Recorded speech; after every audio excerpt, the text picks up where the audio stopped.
नमस्कार दोस्तों, मेरा नाम प्रशांत पॉल है और आप देख रहे हैं पॉल फिजिका। BSc final year physics paper 2 unit 1 solid state physics के एक और नए लेक्चर में आप सभी का स्वागत है। तो आज का जो टॉपिक है हमारा वो है lattice points, basis, crystal structure, coordination number. इन पे हम लोग थोड़ा सा डिस्कशन करेंगे, ठीक है। और एग्जाम के पॉइंट ऑफ व्यू से बात करेंगे, कितना पढ़ना चाहिए और कितना नोट्स के लिए जरूरी है, ठीक है। ठीक है, तो बेफालतू की बिना बात पढ़ाए सीधा शुरू करते हैं, ठीक है। तो ये जो हमारा क्रिस्टल स्ट्रक्चर है, क्या है हमारा क्रिस्टल स्ट्रक्चर, इसके बारे में सबसे पहले जो हमारे एक प्यारे साइंटिस्ट, महान साइंटिस्ट थे, क्या था नाम, अगस्टस ब्रावियस, उन्होंने इसके बारे में बताया। ठीक है, क्या नाम था उनका, अगस्टे ब्रावियस। इन्होंने क्या बताया कि कोई भी क्रिस्टल स्ट्रक्चर है, कोई भी क्रिस्टल स्ट्रक्चर है, वो किससे मिलके बना होता है, लैटिस पॉइंट्स, या लैटिस बोल सकते हैं या जालक बोलते हैं हिंदी में, ठीक है। क्रिस्टल स्ट्रक्चर मतलब क्रिस्टल संरचना किससे मिलकर बना है, लैटिस पॉइंट और बेसिकली बेसिस, ठीक है, इनसे मिलकर बना हुआ है। तो lattice points, basis, crystal structure, इनके में हम लोग अभी डिस्कस करने वाले हैं, ठीक है। तो सबसे पहले हमारा जो पॉइंट है वो आता है हमारा किस पे, कि लैटिस पॉइंट्स क्या होता है। तो अब क्या सबसे पहला पॉइंट क्या आता है हमारा, कि लैटिस पॉइंट्स, ठीक है, फिर जालक बिंदु, या सिंपल वर्ड में जालक क्या चीज है, ठीक है। तो जालक जो है या फिर जालक बिंदु जो है वो अनंत में या स्पेस में, ठीक है, आवर्त रूप से अरेंज्ड पॉइंट्स है, ठीक है, इमेजिनरी पॉइंट्स है, कहाँ, स्पेस में, ठीक। क्या बोला मैंने, कि जो जालक बिंदु है वो क्या चीज है आपका, स्पेस में पीरियडिकली अरेंज्ड, आवर्ती रूप से व्यवस्थित बिंदुएं हैं, ठीक है। उनको क्या बोलते हैं हम लोग, लैटिस पॉइंट्स, ठीक है। या फिर इन शॉर्ट और दूसरे शब्दों में कह सकते हैं कि कोई भी एटम है या फिर कोई मॉलिक्यूल है, ठीक है, क्रिस्टल स्ट्रक्चर के जिस बिंदु पे स्थित होता है उस बिंदु को हम लोग क्या बोलते हैं, जालक बिंदु, ठीक है। तो हम उसको हिंदी में लिख लेते हैं, इसका डेफिनेशन वगैरह, ठीक है।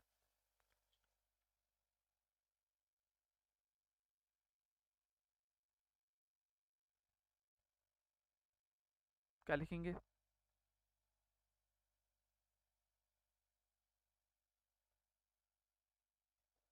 हम लोग लिखेंगे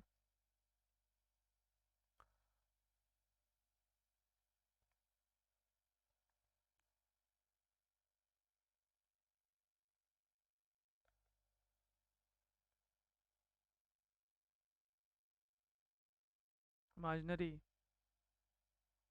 पॉइंट्स को क्या बोलते हैं हम लोग, लैटिस पॉइंट्स कहते हैं, ठीक है। या फिर बोल सकते हैं हम लोग क्रिस्टल स्ट्रक्चर में जिस बिंदु पर एटम, मॉलिक्यूल या आयन क्या रहता है, उपस्थित रहता है,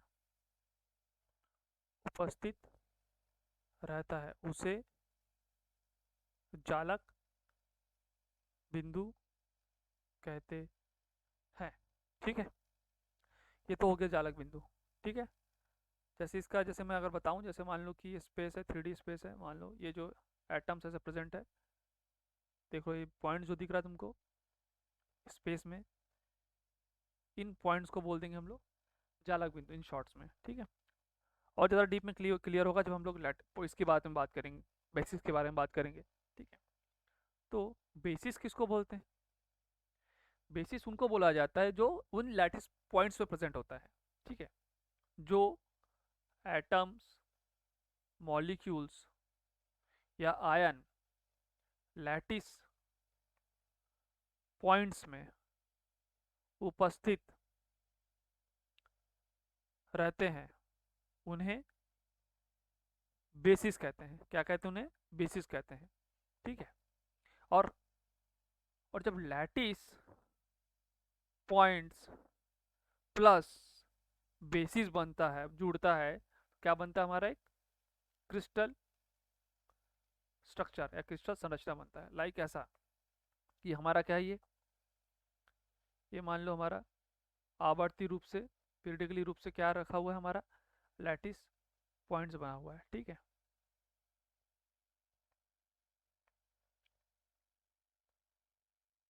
ये हमने बना दिया लैटिस पॉइंट्स। प्लस हमने एक बेसिस रखा है, ऐसा अगर एक बेसिस है, ये मॉलिक्यूल है, ठीक है, एक एटम, ये एक एटम, ये मॉलिक्यूल है। ठीक है, तो ये दोनों मिला के क्या बनाएगा, एक क्रिस्टल स्ट्रक्चर। मतलब ये पॉइंट है मान लो, तो यहाँ पे हम लोग क्या रखेंगे, इस एटम को रखेंगे, इस मॉलिक्यूल रखेंगे, आई एम सॉरी, मॉलिक्यूल को रखेंगे। फिर ये दूसरा, ये तुम्हारा क्या है, दूसरा लैटिस पॉइंट है, इसमें इस मॉलिक्यूल को रखेंगे। ये देखो तीसरा लैटिस पॉइंट, चौथा लैटिस पॉइंट, ऐसे करके हम लोग ये लैटिस पॉइंट बनाए, इसके ऊपर क्या रखेंगे हम लोग, इस मॉलिक्यूल को रखेंगे, इस मॉलिक्यूल को रखेंगे, इस मॉलिक्यूल को रखेंगे, इस मॉलिक्यूल को रखेंगे, ऐसे करके ये नीचे। ठीक है, 2D का डायग्राम बना रहा हूँ, 3D में बनाओगे तो क्या बनेगा, एक क्रिस्टल, क्या बनेगा, एक क्रिस्टल स्ट्रक्चर बनेगा। ठीक है, ये क्या हमारा मॉलिक्यूल है, ये हमारा क्या है, लैटिस पॉइंट्स है। ठीक है, तो लैटिस पॉइंट्स प्लस मॉलिक्यूल्स या फिर एटम्स, या फिर वो यहाँ पे आप एटम्स ले सकते हो, या फिर आप यहाँ पे आयंस ले सकते हो, क्या बनेगा, एक क्रिस्टल स्ट्रक्चर बनेगा। ठीक है, तो हमने लैटिस देख लिया, ठीक है, हमने बेसिस देख लिया, और हमको पता चल गया कि हम लैटिस प्लस बेसिस करके हम लोग क्रिस्टल स्ट्रक्चर बनाते हैं। तो लैटिस के या फिर चालक के कुछ गुण देख लेते हैं, चालक के गुण या प्रॉपर्टीज, प्रॉपर्टीज क्या क्या प्रॉपर्टीज हो सकता है। पहला, हमने चालक बिंदुओं को देखा। ठीक है, हमने क्या देखा उसका, हमने देखा कि कोई भी क्रिस्टल है उसमें जो चालक बिंदु है, ठीक है, ठीक, तो वो क्या है आपका, आकाश में एक एरे बनाती है। ठीक है, आकाश में, स्पेस में क्या बना रही है, एरे बनाती है, आकाश में बिंदुओं का एक एरे बनाती है, फिर एरे है। ठीक है, ये हो गया। दूसरा क्या करती है आपका लैटिस, अगर आप देखोगे लैटिस पॉइंट्स को, अगर ऐसे देखोगे, लैटिस पॉइंट्स को आप देखोगे, लैटिस पॉइंट्स ले लो, तो मेरा थोड़ा इधर उधर हो रहा है, ठीक है, लेकिन इक्वली इक्वल डिस्टेंस में, इक्वल दूरी पे रहेगा, इक्वल स्पेस रहेगा। तो मान लो कि मैं इस लैटिस को उठा रहा, इस चालक बिंदु को उठा रहा हूँ, ठीक है, लैटिस पॉइंट को उठा रहा हूँ, तो इसके चारों और वातावरण देखो, इसको देखो, इसको देखो, इसको देखो, इसको देखो, लगभग क्या है, सेम जैसे हैं। तो हम क्या बोलेंगे कि दो बिंदुओं के चारों ओर का वातावरण क्या रहता है, एक जैसा होता है, किसमें, चालक में। ठीक है, चालक बिंदु में होता है, क्योंकि क्रिस्टल स्ट्रक्चर में क्या होता है, चालक प्रेजेंट है और बेसिस प्रेजेंट है, चालक बिंदु पे बेसिस है। ठीक है, क्या है, सारे इक्वली स्पेस्ड, और क्या है, एक एरे बनाता है, पीरियडिक रूप से अरेंज होते हैं। उसके बाद क्या है हमारा बेसिस, बेसिस क्या होता है, बेसिस, बेसिस में क्या चीज़ है हमारा, बेसिस के क्या क्या गुण हो सकते हैं। पहला हो सकता है बेसिस में जो संयोजन है, मतलब जिन एटम से या फिर जिन मॉलिक्यूल्स को या फिर जिन आयंस को हम लोग बेसिस कह रहे हैं, उनका क्या रहेगा आपका संयोजन, मतलब कंपोजिशन, जिनसे वो मिलके बने हैं, संयोजन हो गया। या फिर उसकी व्यवस्था जो है, तथा उसका जो अभिविन्यास है, ओरिएंटेशन किस दिशा में है, ओरिएंटेशन कैसा है, वो सारा क्या है, एक जैसा होता है। ठीक है, एकदम शॉर्ट एंड सिंपल में पूरा जो क्रिस्टल स्ट्रक्चर का बताऊं मैं, तो क्रिस्टल आपका लैटिस पॉइंट है, स्पेस में क्या है, इन्फोनाइट पॉइंट्स ऑफ एरे को बोलते हैं हम लोग क्या, लैटिस पॉइंट्स। इनमें हम लोग क्या रखते हैं, कोई भी एटम्स, मॉलिक्यूल या आयंस रखते हैं, जिनको हम लोग क्या बोलते हैं, बेसिस बोलते हैं।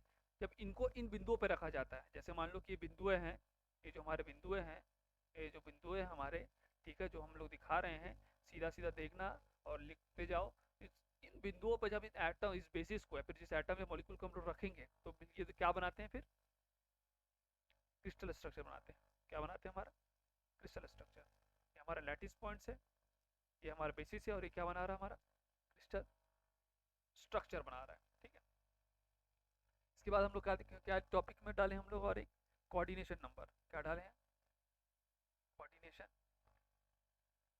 नंबर। ठीक है, तो कोऑर्डिनेशन नंबर से आप लोग क्या समझते हो, कुछ दिमाग में कोऑर्डिनेशन मतलब क्या होता है। ठीक है, कोऑर्डिनेशन नंबर मतलब होता है कोई भी आपका अगर एटम है, ठीक है, कंसिडर करो किसी एटम को, तो उसके चारों ओर, ठीक है, उसके चारों ओर आपको देखना है और कितने एटम्स हैं। तो जिन एटम्स से या फिर जिन बेसिस से क्या, या फिर जिन एटम्स मॉलिक्यूल से, आयन से, ठीक है, कोई भी एक एटम स्पर्श करता होगा तो उसको उसका क्या बोलेंगे, समन्वय संख्या बोलेंगे। जैसे मान लो कि हमारे पास एक कंसिडर कर एक एटम है, ठीक है, एटम मॉलिक्यूल या बेसिस जो भी बोल रहे हो, इसके चारों ओर ये तीन चार चार और अदर एटम्स जो इसको स्पर्श किए हुए हैं, तो इसका अगर मैं कोऑर्डिनेशन नंबर निकालूंगा तो क्या है, ये 4 है। लेकिन मैं अगर इसका कोऑर्डिनेशन नंबर निकालूंगा तो ये किससे टच किया हुआ है, बस इससे कर रहा है। यहाँ पे देखो गैप है थोड़ा, ठीक है, ये गैप है थोड़ा, तो ये किसका, इसका कोऑर्डिनेशन नंबर क्या है, सिर्फ इसके लिए CN कोऑर्डिनेशन नंबर क्या हो जाएगा, 1 हो जाएगा। ठीक है, और मैं बात करूँ इसके लिए, इसकी बात करूँ तो इसके साथ ये भी टच है, देखो यहाँ टच है, तो इसके लिए बोलूंगा ये क्या है, CN2 है। इसके लिए करूंगा तो इसको ना मैं ऐसे टच कर देता हूँ थोड़ा सा, तो सेंटर वाले के लिए बोलूँ तो मैं, तो ये इससे भी टच है, ठीक है, ये क्या कर रहा है, इससे भी टच है, ये इससे भी टच है, ये इससे भी टच है, तो इसका क्या हो जाएगा, 3 हो जाएगा। ठीक है, और इसकी बात करूँ तो ये सिर्फ और सिर्फ इससे और इससे टच है, तो ये 2 हो जाएगा। ठीक है, तो सर इसका डेफिनेशन लिखेंगे तो क्या लिखेंगे, किसी क्रिस्टल के किसी परमाणु या अणु या आयन, एटम, मॉलिक्यूल और आयन को स्पर्श करने वाली अन्य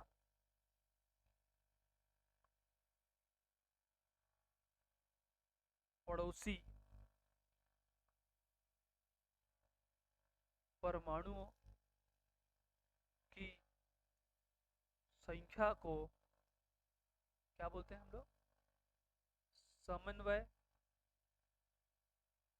संख्या या कोऑर्डिनेशन, इंग्लिश में कोऑर्डिनेशन नंबर बोलते हैं, कोऑर्डिनेशन